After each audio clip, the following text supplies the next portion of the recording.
Guys sorry, मुझे क्या कोई बताएगा, मैं थोड़ी एम्प्लॉयड हूँ। रिदा थराना का जो बंदा है वो उसका बेस्ट फ्रेंड था इतने टाइम से। वो जो लोरेंजो है वो मुझे तो लगा था उसका बंदा मुझे तो लगा था उसका बंदा है। अब उसने एक वीडियो डाली कि how does she always manage to pop such bombs always. वो रैंडमली कुछ भी बता देती है। मेरे तो समझ नहीं आता in your 20s you will find a man who you should make your best friend. तो ये इतने टाइम से तुम्हारा बेस्ट फ्रेंड था। चूहे खा के बिल्ली हज को चली. First use him for views, say this is how I met your father, and then blame it on Indian audience. How convenient, right? The audacity, bhai. She was the one trying to portray it as smooth romantic. How it is? This is how I met your father, platonic. I wanna take the higher moral ground, but I also like the tension. This sounds ridiculous, yes, but that's how social media works, and she knows what works out for her. Lol, she did change that caption to him. Uncle after people were calling her out. Go around building your brand on. You don't need no man. And then proceeds to make a video where she says, "Where are you, my life partner?" in some regional language. कुछ भी करते हैं audience को पागल समझता है. I hate the tone in that caption. She has made it to sound like she isn't Indian. Hello everyone, welcome back to The Gossiper. So today we will be discussing about Rida Tharana and her relationship with Lorenzo. So before we move ahead, let me give you a short intro about her. Rida Tharana एक influencer है. कुछ days पहले मैंने एक reel देखा जहाँ पे claim किया जा रहा था कि रिदा का बॉयफ्रेंड गे है. व्हाट गाइस सॉरी, मुझे क्या कोई बताएगा, मैं थोड़ी एम्प्लॉयड हूँ। रिदा थराना का जो बंदा है वो उसका बेस्ट फ्रेंड था इतने टाइम से। वो जो लोरेंजो है वो मुझे तो लगा था उसका बंदा मुझे तो लगा था उसका बंदा है. इस रील पे रिदा ने भी कमेंट किया है, हाहा, it's because Indian audience is obsessed with the idea of romantic relationships so much that a platonic relationships with people never made sense to them.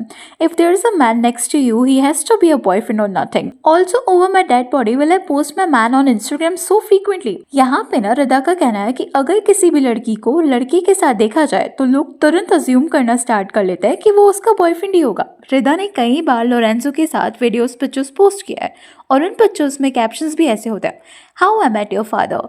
ऐसे कैप्शंस देख के किसी को भी लगेगा कि वो दोनों रिलेशनशिप में. तो ऑनेस्टली अगर ऑडियंस ये अज्यूम करता है कि दोनों रिलेशनशिप में है तो उसमें ऑडियंस को पूरी तरह ब्लेम करना बिल्कुल सेंस नहीं बनाता, क्योंकि ये परसेप्शन ऑडियंस ने खुद से नहीं बनाया बल्कि ऐसे कंटेंट के थ्रू ही उन्हें लगा है. पहले रिदा के साइड से ही ऐसा दिखाया गया है, ना कि ऑडियंस ने उनकी बॉन्डिंग को देख के शिप किया है. एंड अगर रिदा और लोरेंजो रिलेशनशिप में नहीं है तो हमें क्या, ये उनकी प्राइवेट लाइफ है. बट रिपीटेडली ऐसा कंटेंट पोस्ट किया जाता है जो उनके बॉन्ड को रोमांटिक एंगल में पोर्ट्रे करता है और ऑडियंस भी उन्हें गुड विशेस देती रहती है. अब इतने दिनों तक रिदा ने कुछ क्लैरिफाई नहीं किया था, बट अब जब लोरेंजो के गे होने का न्यूज आया तब ऐसे ऑडियंस पे ब्लेम शिफ्ट किया जा रहा है. अगर वो दोनों कभी रिलेशनशिप में थे ही नहीं तो फिर क्लैरिटी पहले क्यों नहीं दी गई. अगर स्टार्टिंग से ही सिर्फ फ्रेंडशिप थी तो उसे ओपनली प्लेटोनिक भी दिखाया जा सकता था. ऑनलाइन अपनी फ्रेंडशिप को रोमांटिसाइज करना सिर्फ व्यूज, एंगेजमेंट और रीच के लिए ऑनेस्टली काफी चीप और मैनिपुलेटिव लगता है. रिदा का पहली बार ऐसा कंट्रोवर्शियल बिहेवियर देखने को नहीं मिला है.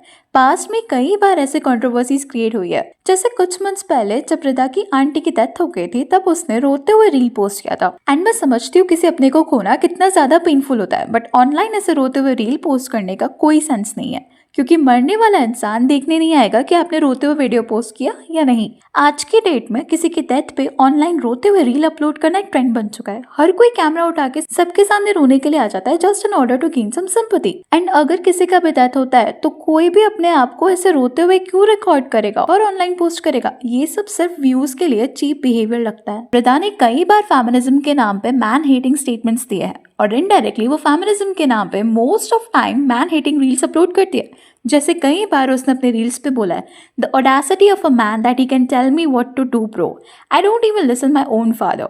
इस स्टेटमेंट का कोई सेंस ही नहीं है. इस रील पे भी वो डिसरिस्पेक्ट कर रही है. आप अपने डैड के बात नहीं सुनते तो ठीक है, ये आपकी चॉइस है. फेमिनिज्म का मतलब ये नहीं होता कि आप किसी को डिसरिस्पेक्ट करो. ओके, अगर आपको उनकी बात नहीं माननी है आप मत मानिए, तो आप दूसरे मैन से भी क्यों एक्सपेक्ट कर रहे हो कि वो आपकी बात को सुनेंगे, आपको रिस्पेक्ट देंगे और आपको वैल्यू करेंगे. अब अगर आप कोई भी रिलेशनशिप में हो या फ्रेंडशिप में भी, अगर सामने वाला इंसान को आप वैल्यू नहीं दे रहे हो तो आप क्यों एक्सपेक्ट कर रहे हो कि वो भी आपको वैल्यू देगा. ये डबल स्टैंडर्ड हो जाता है. ये सब क्लियरली मैन हेटिंग लगता है. ऐसे और भी कई रील्स है जहाँ पे वो ये सब बोल रही है. ऐसे जो भी रील्स होता है इन्हें देख के किसी भी टीनेज लड़की को लगेगा कि लड़कों को ही सिर्फ वैल्यू देनी चाहिए और बदले में उन्हें वही सेम वैल्यू नहीं मिलनी चाहिए और एक स्टैंडर्ड सेट हो जाता है. ऐसे वीडियोस देखकर कोई भी मैच्योर इंसान ये समझ जाएगा कि ये कंटेंट के लिए नहीं बल्कि व्यूज, एंगेजमेंट और रीच बेट के लिए बनाया जा रहा है. रिदा के ऐसे रील्स को अगर आप देखोगे तो लगेगा क्लियरली कि वो मैंस को हेट करती है, बट वहीं वो लोरेंजो के साथ ऐसे कैप्शंस के साथ रील पोस्ट करती है जिससे लगे कि वो दोनों रिलेशनशिप में.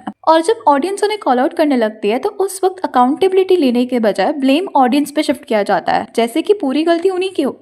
अगर वो ऐसे कैप्शंस नहीं देती तो शायद कोई उन्हें कॉल आउट नहीं करता। आज जब फेम मिलने लगा तो ऑडियंस को ही गलत बोल देना। इससे पहले भी जब रेबल किड का लेटेंट वाली कंट्रोवर्सी हुई थी तब उसने बोला था यू कांट फिक्स एवरीवन, क्योंकि रिदा और अपूर्वा एक टाइम पे बेस्ट फ्रेंड्स थे। रियलिटी चाहे कुछ भी हो, उसे अपूर्वा के साथ बेनिफिट्स मिला था, लेकिन जब अपूर्वा को पब्लिक सपोर्ट की जरूरत थी तब रिदा की साइड से वो सपोर्ट क्लियरली दिखाई नहीं दिया। और ये भी पहली बार नहीं था। पास में जब अपूर्वा और उत्सव का ब्रेकअप हुआ था तब रिदा ने उस सिचुएशन पर काफी कमेंट्स किए थे। इन दोनों की फ्रेंडशिप को देखकर ये लोगों को जेन्युइनली लगता था कि ये दोनों सच में अच्छे फ्रेंड्स हैं। लेकिन बाद में रिदा ने अपूर्वा को वो सपोर्ट नहीं दिखाया जिसकी वजह से उनकी फ्रेंडशिप टूट गई लगता है। ऐसा भी हो सकता है कि दोनों बस वीडियोस के लिए साथ है, बट उनके वीडियोस में वो फ्रेंडशिप वाली बॉन्ड दिखती थी। इसीलिए जब इनकी फ्रेंडशिप टूट गई और रिदा ने अनफॉलो कर दिया अपूर्वा को तो ऐसा लग रहा था कि शायद ये फ्रेंडशिप रियल कम और कैमरा ओरिएंटेड ज्यादा थी। इसीलिए अब रिदा के लोरेंजो के साथ ऐसे वीडियोस को देख के लगता है कि ये सब व्यूज के लिए ही है। वैसे भी आजकल ये ट्रेंड कॉमन हो चुका है। मोस्ट ऑफ इन्फ्लुएंसर्स सिर्फ फ्रेम, रीच और एंगेजमेंट के लिए एक दूसरे के साथ वीडियोस पोस्ट करते रहता है। Anyways, that's all for today. Please let me know your thoughts on this in the comment section.